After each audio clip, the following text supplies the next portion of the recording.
Hello,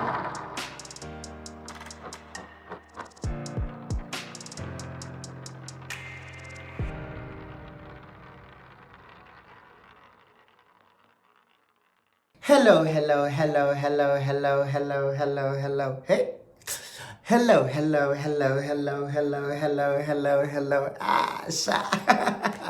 Hello, guys, and welcome to Galume Elevation Talks. My name is Tumelo Siemwile, and welcome to another week of amazingness, of elevation, of restoring hope.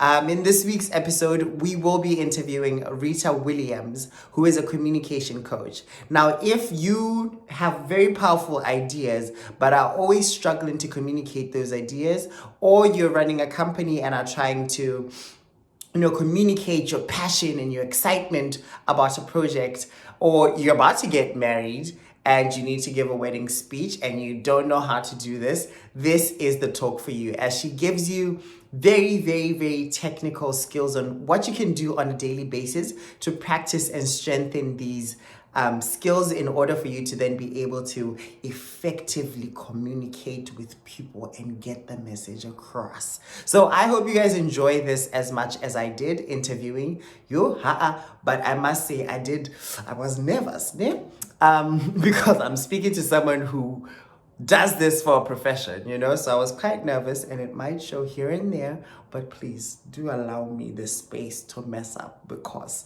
once I get big, I want to have perfected these skills. So this is my time to be learning as well and to be growing with you guys. And I hope 3 months from now, you guys will look back and be like, hi, this boy has come a long way. But let's get to this talk with Rita Williams. And I do hope that you guys enjoy it a lot and you gain a lot of value from it.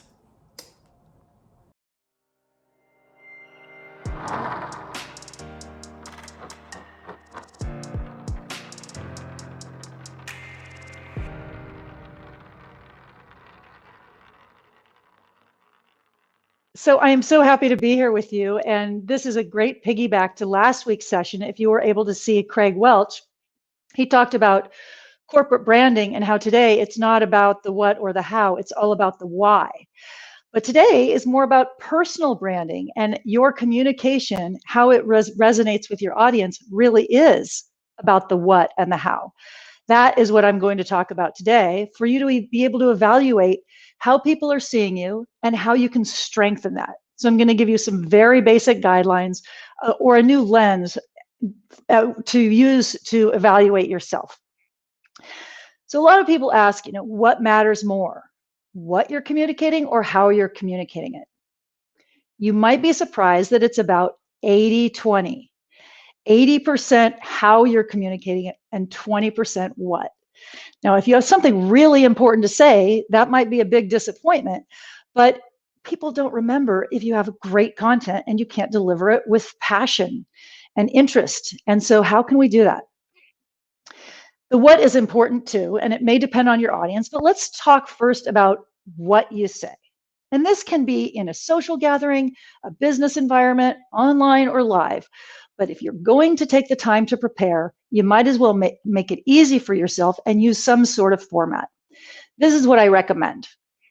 I recommend creating your own template in the same format that you would have used in 4th grade, 7th grade, 10th grade, or lower, middle, and upper school. And what you might remember is that there's an opening, a body, and a close. What needs to be in the opening? Specifically, you need to have some type of hook. You don't want to get lost in a long-winded introduction. People want to know that you're going to get to the point. So it could be a question that you start with. It could be a piece of trivia or relevant current news, but something that draws them in. And you need to have an agenda. You need to tell people what's coming, because be mindful that attention spans go in and out when they're listening, even if it's a story. But this is what I'm going to tell you about: A, B, and C. And then you get into your body, and that's usually your content, whatever you've organized, 2 points or 3 points. Try to congregate your points so you don't say, I have 17 points today. It's too much. I personally believe in the magic of organizing by threes. So you want to be sure to have a mixture of data in those points. You want to have anecdotal evidence that can be a story or an example. And you need to have some facts, some data, numbers, or charts. And that's more for a business talk. So you've got your open, your body, and your close. And in your close, it's really smart to have a summary of your agenda and say, this is what I spoke about. What questions do you have? Now, that might sound like a very simplified format, but believe it or not, it will accelerate your preparation. Because if every time that you try to create a presentation, you're starting from scratch and wondering where to start and machinating it, you probably get lost. So do your listeners or your audience. So simplify it for yourself, simplify it for them. I think of it as navigation. Tell them where you're going, signpost along the way, and continuously loop them back in. So that's very simple guidance when it comes to content or the what of what you say. I'm going to spend a little bit more time on how you say it. Some people call this style. So the style of delivery is how you bring that message to life. Anybody can read a presentation. If you wanted them to do that, you could just give them a deck or a brochure. But if it's your job to bring it to life, it's your job to make it interesting. So there's several different elements of style to examine. It depends on your environment. So I'll bounce back and forth between, say, live and virtual. First of all, your stance. If you are standing up in a room, you want to be balanced. You want to be straight up and down, your shoulders, hips, knees, and feet aligned. You don't want to be off balanced. You want your weight to be in the center. You also don't want to stand there like a post. You want to have some fluidity. If you have a great big space, you can move a few steps over there, move a few steps over there, but just be sure to plant yourself when you get wherever you're going. You don't want to be wandering around. That can lull your audience to sleep. So you don't have that flexibility when you're in a virtual environment. You're seated. You might be standing in front of the camera, but you can't wander away. So you do want to be up and down, and you don't want to be crumpled in half, because then you're going to take away from the strength of your voice. You do have some movement available forward and back, but you don't want to be too shifty. You still want to be rooted. I'll say, what about gestures? Now that we're talking about your body and interacting with the audience, my space here, it's pretty limited. I can't do so many gestures. It would be distracting. I want to avoid covering my mouth while I'm talking. I want to avoid doing gestures outside of the screen that you can't see that aren't meaningful. I might lean in. That's a gesture. I may use a chop for emphasis. I do want to avoid using finger gestures and pointing, or using any gesture that might mean something in one part of the world and something very different in another part of the world.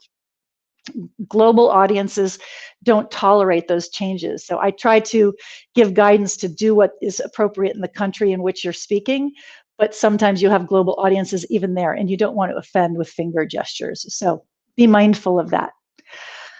Let's look at the areas that are even more powerful virtually, since that's the environment we're living in mostly today, and probably will be for quite some time. Your face and your voice. So these are the two elements of your delivery that people can see the most. Your eyes need to be looking at the camera. Your facial expressions need to be congruent with your message. So if you're excited about something, let your face show that. And if you're not excited, if you're concerned, or if you're worried, allow your face to express that too. We hear about monotone being boring with your voice. Monotone, mono face is boring for your audience as well. So allow your face to be expressive, but be sure that you're looking in the camera. This is one of the toughest things to adapt to in the virtual environment, because you're looking at a camera instead of people. If you are looking at people in a Zoom meeting or whatever format you're using, try to get the gallery as close to the camera as you can so it appears that you're looking at them. If you're looking away at a separate monitor or out your window, they don't get nearly the connectivity as you're looking in the camera. And most of these meetings, we're trying to replicate an in-person meeting or conversation, even Zoom happy hours. So I want to be seeing you, and I want you to be seeing me. The other area that I'm going to spend a little time on is voice. There is so much in your voice, so many skills. The depth of it is beyond my range, to be honest. But we can use variety. You can use variety in volume. You can use variety in pace. You can use variety in pitch, and you can add emphasis. All of these elements of your voice contribute to flavor for your message, and they send different messages too. So, for example, if you slow down, it sounds more important. If you speak very quickly and you're trying to get to the end of it, you tend to eliminate any type of emphasis and people start to get lost in your message. So I really recommend, if you're saying something important, to slow down. It's a gift to your audience. They can't keep up with what you're saying if you speak too quickly. So think about this and how you want people to see you. Do you want them to see you as credible and confident? Or do you want them to see you as rushed and unprepared and nervous? So how you speak influences how you're seen. And that is the tie that I'm trying to make to your personal brand. If you take up more space with your words, in person too, if you take up more space with your body, it demonstrates confidence and also credibility.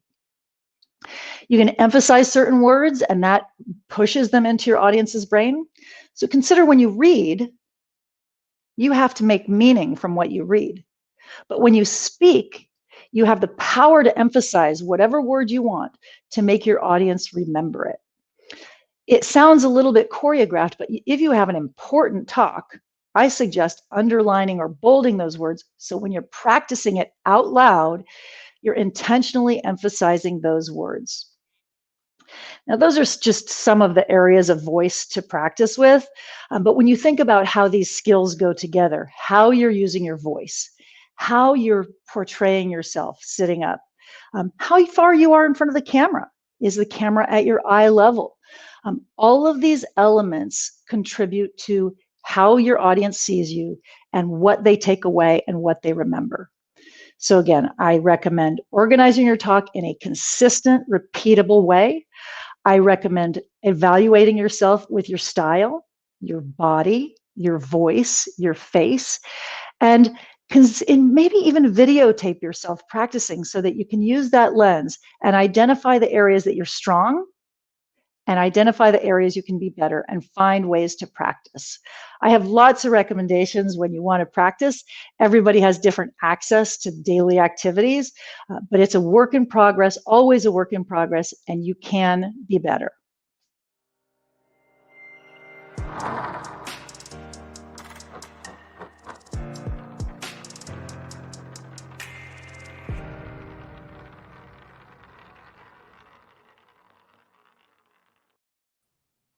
Thank you so much, Rita. Thank you. I'm actually very nervous right now speaking to you because you just talked about communication skills, and I'm just wondering, how am I doing? So I'm going to need you to rate me at the end of this conversation. What I'll tell you right now, Tumelo, is that your smile is your greatest asset.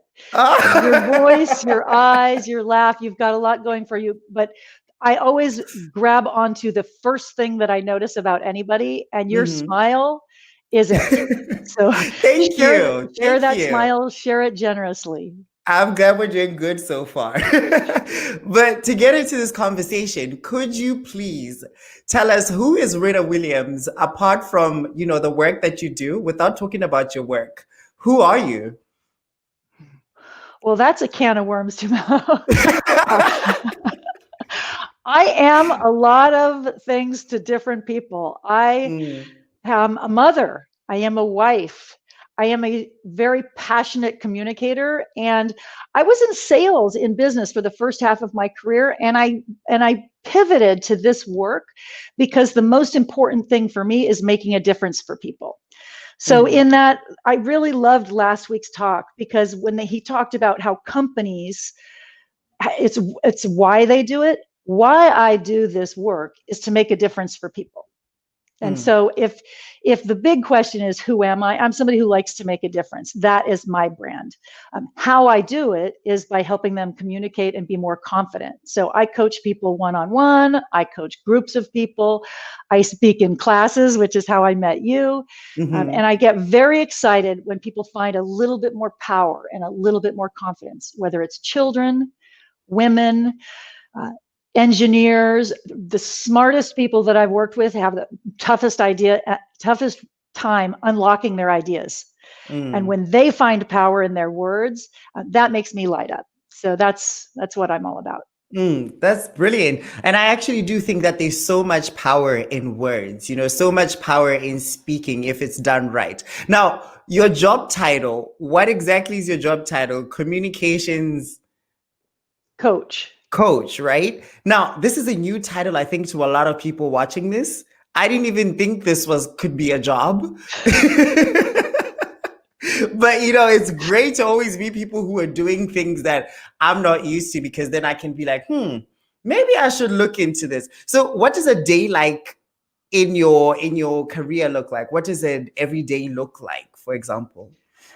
Every day is a little bit different, which is why I like it. The first half of my career was corporate sales, and a lot of those days looked pretty similar.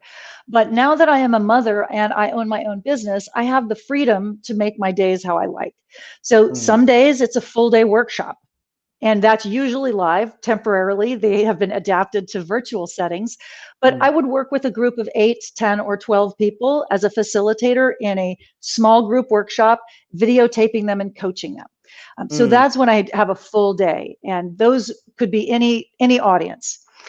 Another day could be back-to-back one-on-one coaching sessions, when I work with executives, it might be working with them on their content. I help writing speeches. It might be working with them on their delivery. They have the speech and they need to perfect it. I work with a lot of senior executives for their all hands meetings when they want to introduce a new product or influence an audience. So I like that variety, and it's usually one or the other. And then some of the days in between, I am doing the regular motherly duties and shopping, cooking, cleaning. So being a communication coach affords me that flexibility, which is kind of nice. Yeah. And would you say for the most part you work with specific individuals, or do you work in the corporate space, or is there a balance between those two? It's about 50-50. And it's interesting because I like the 50-50. It's really difficult to just work with executives back to back to back. So typically, I do trainings Tuesday through Thursday. I make myself available because that's when people want to do group trainings and organize. They typically don't want a group to get together on a Monday or Friday. Yeah. So I reserve my Mondays and Fridays for individual appointments, and sometimes those can be 2 hours. So the most that I could have in one day are 3. Especially if I'm traveling to them. I live in San Francisco in the Bay Area, so there could be extreme travel between them. And those people have schedules that change frequently. So I've learned my lesson to try to book one in the morning and one in the afternoon, and be available to them for that part of the day. So that's how it works logistically. But now I have been working 100% virtually since March, as most people that I know. It gives me more time because it takes me off the road, and it makes more finite meetings, which can be efficient, but I really miss the face-to-face. I can teach you how to do virtual class, but I really love in-person communications, main stage, conference room, whatever it is. The feedback when you see people's eyes instead of a photo or a video it really is different to me. Because as well, in like Zoom meetings, there could be a lot going on around them that could take away from what you're teaching them as well. Right. Well, and I think that I work with children somewhat. So the attention span virtually, they might have a great attention span for Xbox and video games and maybe movies, but their attention span on Zoom is not nearly what it is for those other more exciting interactive things. Their attention span on Zoom, the lower the age, the shorter the attention span. The attention span. So, I can definitely say that I was engaged during your talk. I was definitely engaged. Well, you're I'll not a tell you child. that. I'm talking about middle school. When I coach like middle school speech teams, I coach, and they've taken Hmm. all of their competitions virtually, and they show up well online, but just holding their attention for a 30-minute class and practice is Mm. tough because they probably have 3 other devices around them, and you can see them looking around like they're in a Yeah. You can't even in a concentrate. And then now let's talk about your journey of getting into this space of communication. Would you always say that you have always been an effective communicator, or how did that journey start for you? I was not always an effective communicator. And Hmm. I could give you the very long story of the journey, but I remember being at a father-daughter dinner when I was about 8 years old. And when it became my turn to introduce myself, I hid under the table. And my dad was a salesman, and he told me afterwards, he goes, that is not a good way to start your life. Like, you need to come out of your shell. I don't Hmm. think I did it in how much I did it in college, but my first job was in sales. And my first manager told me, "You're not going to survive in this business if you don't get some presence." And he Mm, recommended me to mm, Toastmasters, which I believe is worldwide, and there's Toastmasters all over the place. For me, it made a huge difference. mm, Toastmasters was the pivot point to not only coming out of my shell, but believing in myself and having confidence speaking, and beyond having confidence, having fun speaking, because I think that's where you really bridge the gap from being good to being great, is when you mm. love it. Now, there's people out there who love it who are not good. I'm sure you've seen some of them, but Yeah. it was early in my sales career that I began to love not just the stage, but the dialogue of sales. I really loved that. I Mm, began to train people and recruit them and train them. And that is when I realized that I cared less about sales and more about development and helping other people find that confidence that I had found. And that took me about 10 years to figure out. But for the last 15, I've been doing the communication training, and it's varied depending on the need in my environment. And so mm, I've done sometimes more educational training at school level. Sometimes I've done more children. Right now, I would say 90% of my work is with executives, with professionals. So it depends on what's available to me. And most of my work comes from referral. I don't do marketing. It's word of mouth. mm. So it varies Oh, on who's talking wow. about me. It really Yeah. varies who's Oh, talking about me. wow. So, even in your talk, you mentioned that you were in sales. And one of the quotes that I got from your talk was, the way you're communicating has a direct impact on the result of it. So would you say once you started getting into, the communication part of it, you started selling more? Absolutely. I mean, there's a lot of psychology behind that too. And it's not just how you're communicating what you're saying, it's how well Mm, you're listening. I mean, just about anybody can memorize a monologue, but you need to recognize in sales that it is a dialogue. And until yes. you get your brain around responding appropriately to somebody's concerns or objections, you're never going to be good in sales. So yeah, that is a dialogue. Mm, mm. And one other thing that you mentioned is to think about the audience.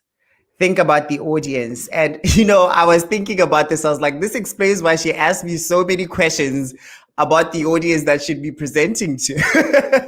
This is why you were very cautious about that.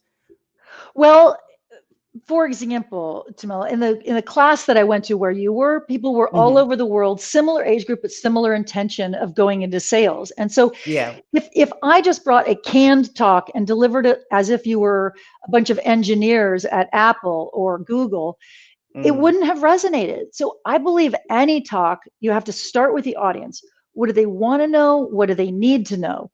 It's not yeah. about me and my body of knowledge. It's about you and what you want to know. So I always recommend starting with that structure. And if it's a business talk, bring in the slides later. Don't start with a Mm, slide deck and try to manipulate it for that audience. mm-hmm, This is a mm-hmm. different audience. I mean, you've told me a lot of the folks that would be seeing this are in Botswana. This is a Yeah. different audience for me. And so I had some fun thinking about that and trying to simplify, because I do believe that a repeatable format would work anywhere in the world. And Mm-hmm, even though mm-hmm. there's cultural nuances in communication, there's certain baseline that is consistent no matter where you are, no matter what language or culture.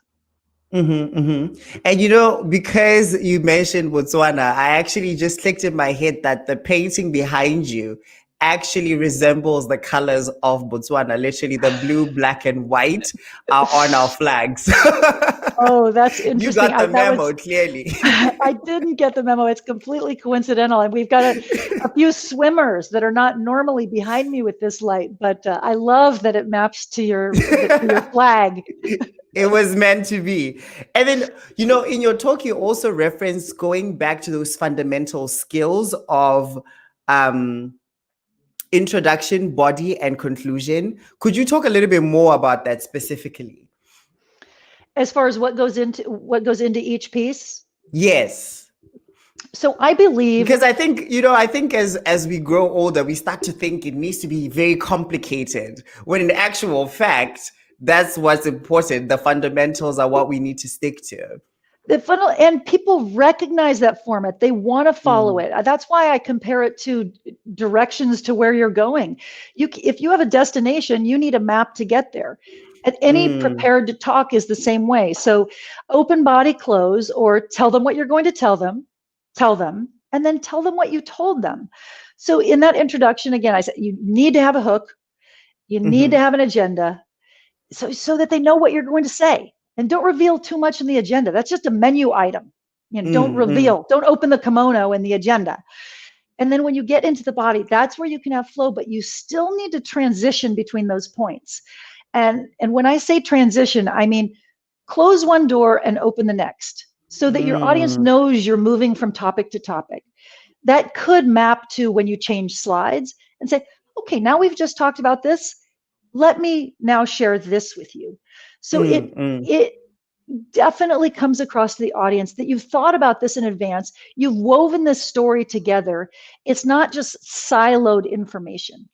I go to presentations frequently, and it feels like somebody just grabbed a bunch of information and put it in an order that has no build. It has no sense. So it's like silos. And I want them to, because you have to build up.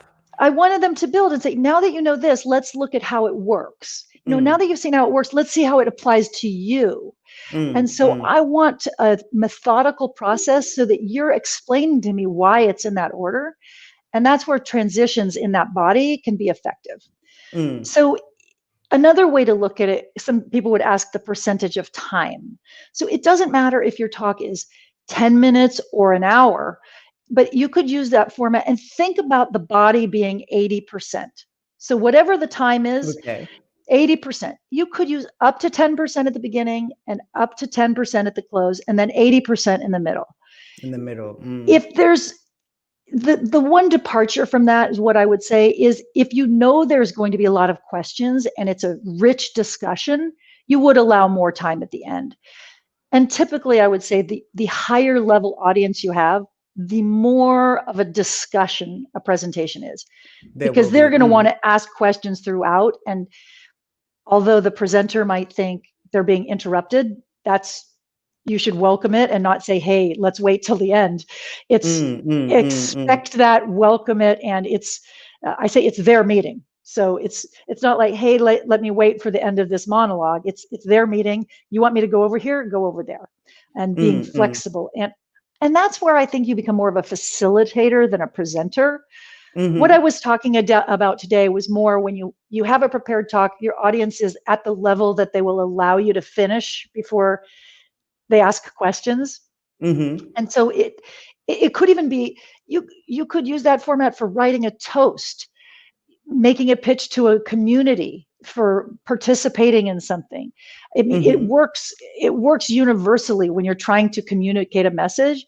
It's just creating your own template that's repeatable and spending more time practicing out loud than trying to perfect writing. Perfect writing doesn't make perfect talking. Practicing talking makes better talking. True. So, and oftentimes in my workshops, I'll say, well, this isn't a writing class, it's a speaking class. So, don't get us too attached to what's on paper. Start speaking it out loud and record yourself. It comes out of your mouth differently than when you practice in your head. You can practice the content in your head, but you can't practice the style. And I remind you that 80% of what people remember is because of the style that you bring to the table. So that style is important, and you can't practice it silently in your head. Because I've also been to meetings or presentations where I see someone deliver a message and it comes off as powerful. And then I'll see someone else deliver the very same message. And you're like, what are you even talking about? Right. What are you talking about?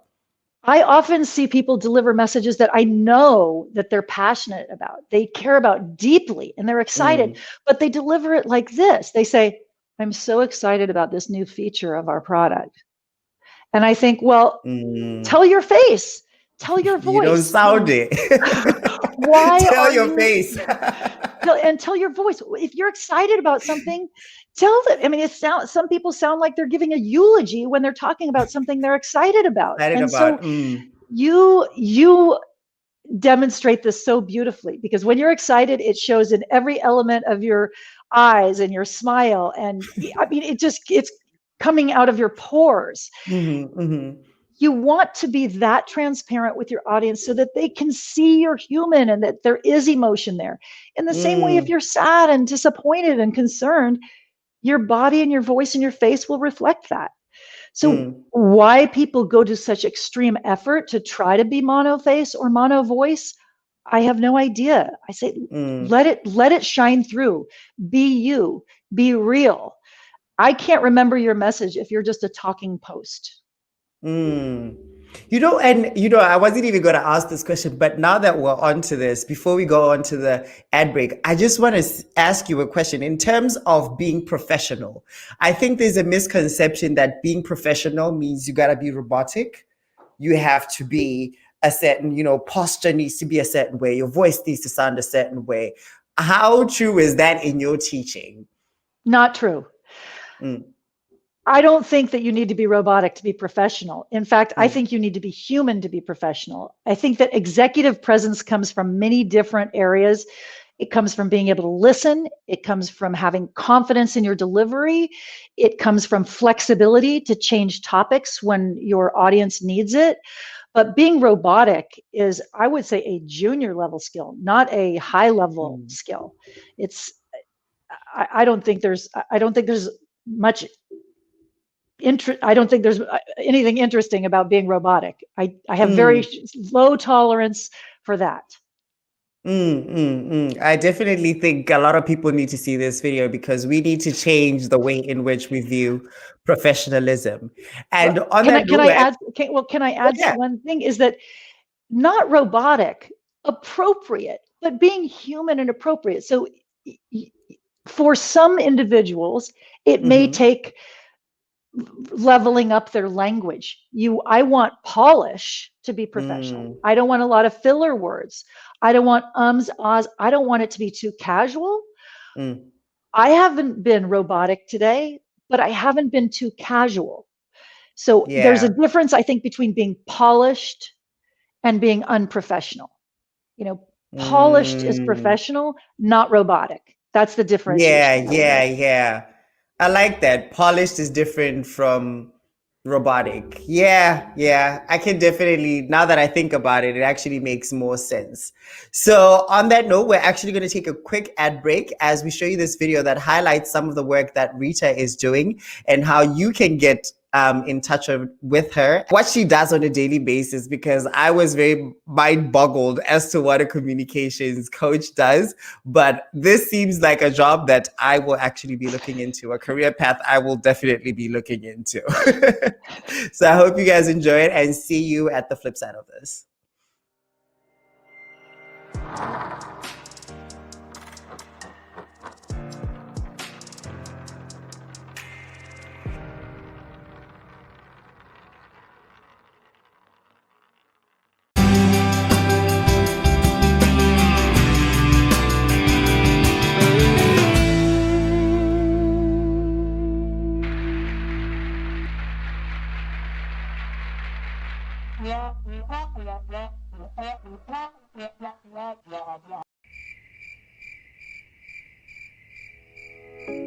If an executive knows that they are not projecting what they want to their audience, it's a good time to investigate getting a communication coach.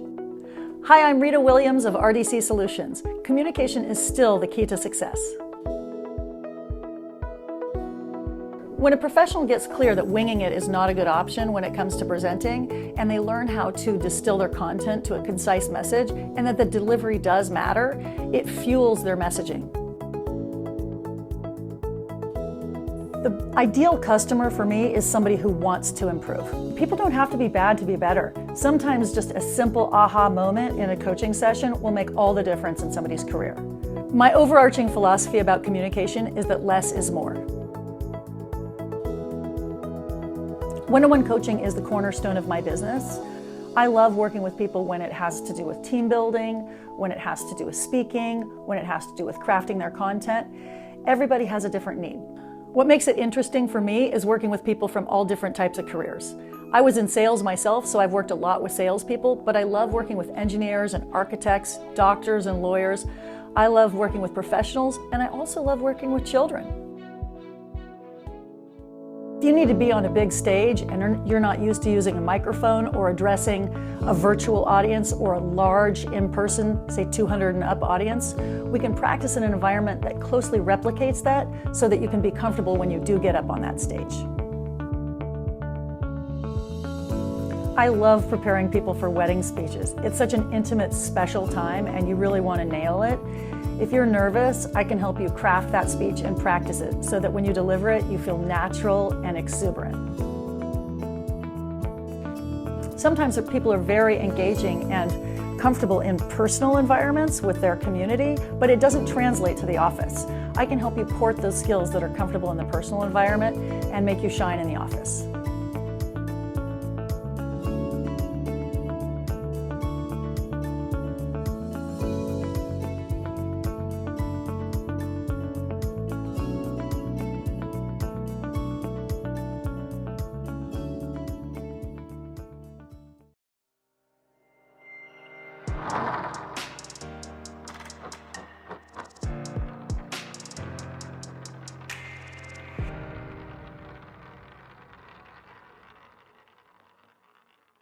Welcome back. Welcome back. We're still here with Rita Williams talking about communication matters. Less is more. And I hope that so far your lives are getting elevated and you're enjoying this talk as much as I am. And, you know, I was working with my communications, my social media manager, and she was like, she read a script of your talk before and she said, wow. Listen, the value of people that you're bringing on here, the quality of people you're bringing and the talks, this is just amazing. So I'd just like to let you know that you're very much appreciated, even before we air this. Oh, thank you. So now I just want to bring it a little bit back home as we start to wrap up. What are some of the most common mistakes that you think a lot of people make in giving talks and in speeches, like giving speeches?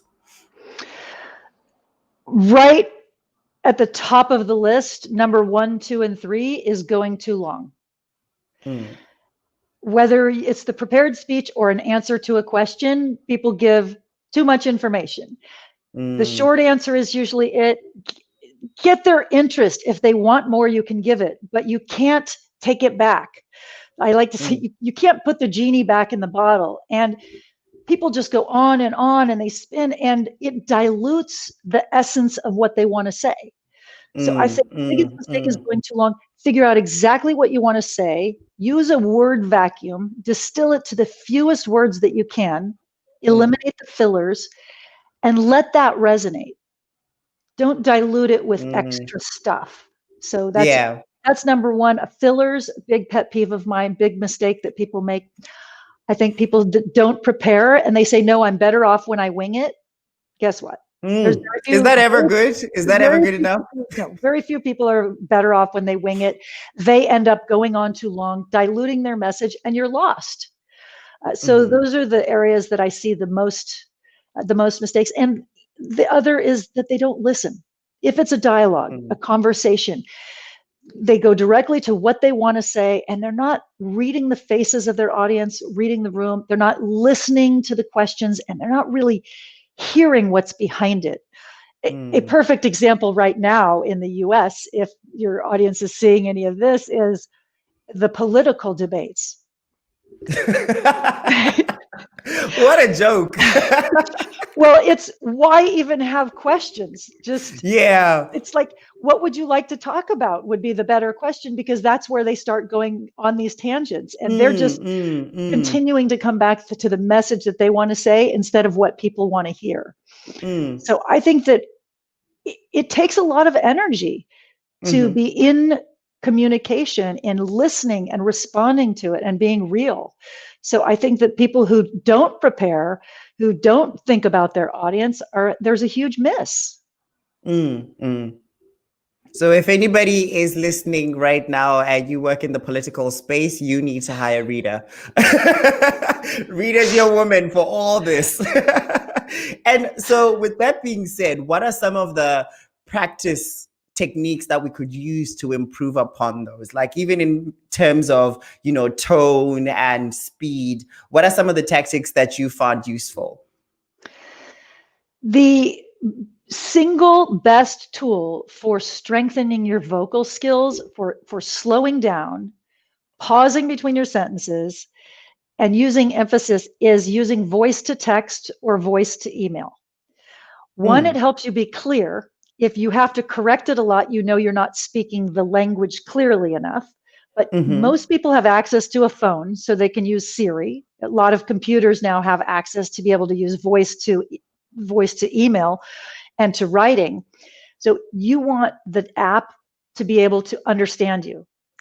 If you need to speak the punctuation and you take that to a live audience, you realize that punctuation becomes a pause.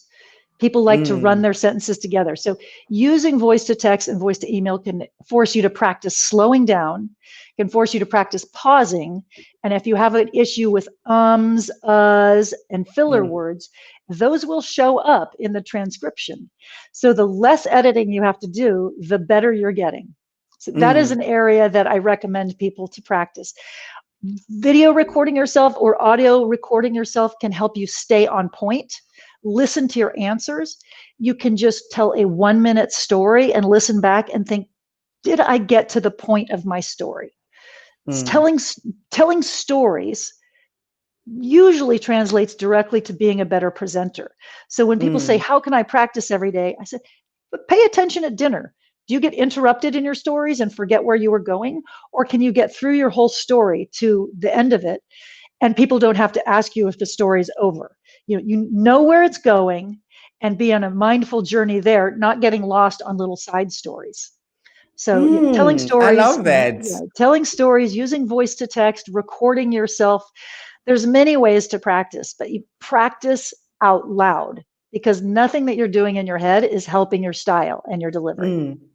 And these are actually things that we do on a daily basis. I mean, you sit at dinner every day, you talk to people, we send text messages every day, and you have access to your phone on a daily basis. I think I'm definitely going to start doing this as an aspiring, TV presenter and, try to dominate this entertainment industry. They're not going to be ready for me because I had Rita as a coach. They are not going to be ready. And so this is a side note that I'd like to ask in terms of listening. When I'm listening to somebody else speaking, I have a tendency of saying, and just shaking my head. What's the best way to show that you're being attentive without saying, because I see that sometimes in the videos that can be a little disrupting to the listeners. I don't find it disruptive or distracting. If you're nodding, I'm seeing that, and I'm seeing that you're listening and you're hearing me. And since you're nodding, for me, that's usually agreeing, like you're digesting it. If you were doing this, for me, I would pause and say, is there something I said that was confusing or concerning to you? Because I would want to know what this meant. That's reinforcement for me. And I would spend no energy trying to get rid of that.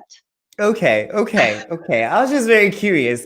And so another question is, since we're now in the virtual world, and this is probably going to be our life for a little bit, I'm starting to accept that reality. How can we boost engagement in terms of, in classes and in meetings? How do we keep engagement? What are some of the techniques that you would recommend?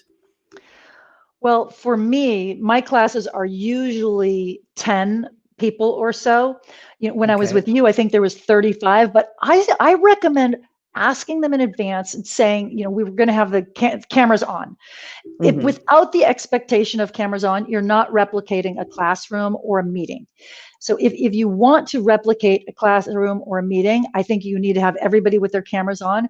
And as a presenter, I usually have a big screen with the gallery because I want to see the faces. I don't want to be Mm, scrolling through four at a time. As a listener, I don't want to see just a speaker's face with slides. The slides are just a guide.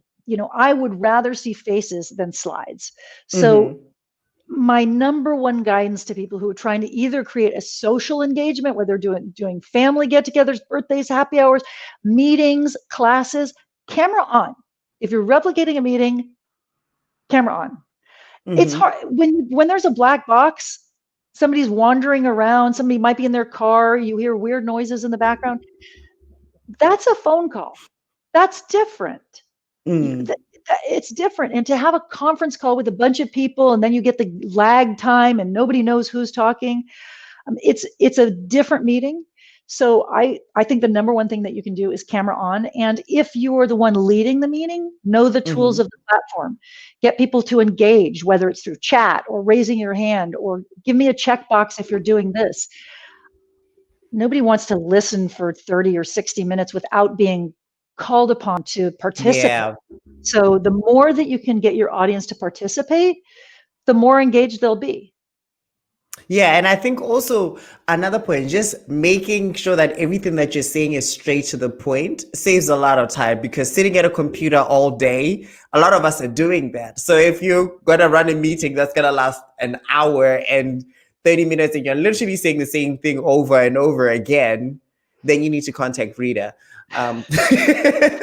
Nobody gets upset when you end a meeting early. That's true. That's true. Now, as we start to wrap off, I'd like to talk about RDC Solutions. What is that all about? Well, it was a very creative moment, I must admit. Rita, Dennis, my husband, Clyde, my son. Oh, We all wow. Okay. so That makes sense. this was a branding event. My maiden name was Gallaway, and my company was formerly known as Gallaway Solutions. And Okay. everybody knew me for 20 years as Rita Gallaway. And then I got married to Dennis Williams. And for the first 5 years of our marriage, I had this conundrum that I was shedding my maiden name, yet my company was still named Oof. after me. And so I had to go through a rebranding, because all of Mm. the new people in my sphere knew me as Rita Williams. I'm pretty sure I'm going to keep the last name Williams, but it's less memorable, it's less sticky than Gallaway Solutions was. And I figured that as a holding tank for everything that any one of us ever do, whether my son goes mowing lawns or my husband goes consulting, RDC Solutions was a It covers permanent. everything. I wanted an evergreen title. And like I said, we don't do a ton of marketing. We needed a company name and a website. So over time, the company will morph, and my son will work. My husband will be in there. But right Mm. now, I am the sole proprietor and the sole worker. They're doing other things in school and Hmm. work, but I wanted not to have to do that again. Yeah. And so right now it's all about communications. That's where people reach out Right to now, you to right now, it's engage you. 100% communications Okay. for private workshops, individual one-on-one. I do have other contractors if I have a scalable situation that I can bring in for multiple.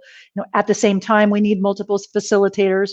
Some Hmm. people want to travel further than others, but I'm doing 90% of the work. Okay. And so in terms of, let's say I want to engage you at my company, do I just message you, and is there like a consultation then we go through? Is there a procedure that you use, or is it just kind of like, oh, hey, this is it? Usually people reach out to me by email and they want to know a little bit about me. And I say, let's schedule a 15-minute phone call so that I can assess your needs. You can learn more about how I might be able to help you. There's some people that I can help better than others. And there's certain people that I would steer towards a different resource. So it depends on their needs. More often than not, I can help them, but sometimes I'll steer them to a different resource. But it's a 15-minute no-cost consult to figure out their needs and assess, and then we'll either schedule a time to do some work together, or they'll choose to move on a different direction. And what has been the hardest part about this as we start to wrap up? What has been the hardest part of running your business? It hasn't been that hard. It hasn't been that hard. It's the hardest part of going from corporate America to being a sole proprietor and business owner was all of the expenses, the behind the scene. Everything was taken care of before. My car allowance, my even the taxes were taken care of. I didn't really have to do much. But IT, managing the equipment, all of the equipment that I need, purchasing it, keeping it up to date, the behind the scenes taxes, and employment tax. There's so many little things that have to be done, and I would say they're trivial because they're not big, but they take up time and they're not fun. So it's the detail in managing the business, which is the harder part. Plus, I think also it's a matter of when you're doing something that you love, something that you enjoy, something that comes naturally to you, it's just kind of like, okay, we're doing this. Right. Oh, the work is easy. The work is easy for me and I love it. It's the details, the behind the scene. I don't have a person to do that. So I get to be that person too. Yeah. I know how it is to run everything by yourself. And on that note, is there any advice you'd like to give the viewers at home about communication, about speaking, about anything really in terms of communication? I have said it before, but be clear on your what and your how. It makes a difference how people see you. Be polished, be intentional, and be authentic. That's what I would say to everybody, anywhere in the world. I think my favorite one there is be authentic. Be authentic. That trumps everything, literally. It trumps everything, because when we can see your emotions and we can kind of tell what kind of person you are, it comes off as very genuine, and people are attracted to that. Yeah, they really are. are. On that note, thank you so much, Rita. Thank you. I really appreciate having you here today. And I'm so glad that you came into that class and I was able to email you and snatch you up and be like, let's do this. We need to do this. Thank you so much. And to our viewers at home, I hope you did enjoy this as much as I did, and that your lives have been elevated and your communication skills will definitely improve from this point forward. And we'll be here same time, same place next week. So please do tune in, and don't forget to follow and subscribe our social media platforms and check out our website, which will be launching in about 2 weeks. So keep a lookout for that. Have a good one. Thanks.